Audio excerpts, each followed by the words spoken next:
Hi, this is Neil O'Brien, and this week's 80/20 case study is all about handling sardines.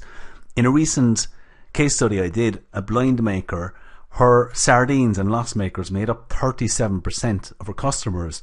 And what I find typically is that it's somewhere between 20 and 40% of customers are losing money. Think about your own business for a moment. What might your percentage be? And how would you handle the sardines if you found that, say, 25% of all your customers are losing money?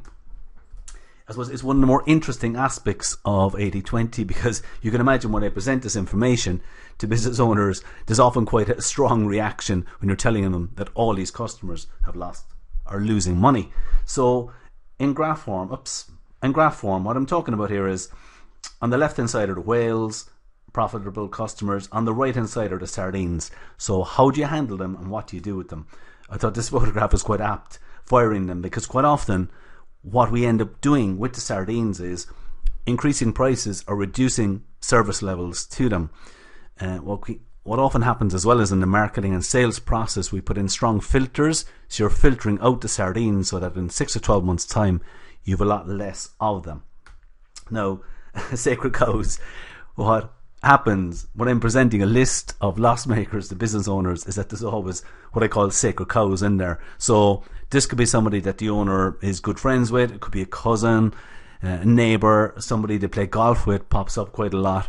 And no, I can't tell anybody what to do with their sardines, it's up to them. And quite often in those cases nothing happens, but there's a lot of other sardines that can be dealt with. It's amazing how often golf crops up. In a recent case study, we handled most of the sardines, and the ones left were actually two people who played golf with the owner every weekend, so he didn't want to do anything with them, and that's understandable. Okay, what does all this mean for you? I gave a talk on Tuesday morning, just a couple of days ago, to a group of business owners, and one person in there had gone through this process already, and he made a very, very good point. He said he'd sacked a lot of his sardines, and what this did is it gave him time to look after his whales. And he made the point that his whales actually take a lot of looking after.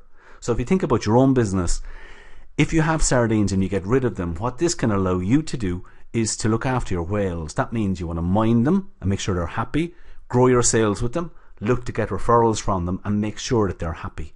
So that's what firing sardines can help you do. Okay, that's my contact detail there. I do 2 free consultations every week. You can contact me, neil@quantum.ie. Okay, thanks for listening.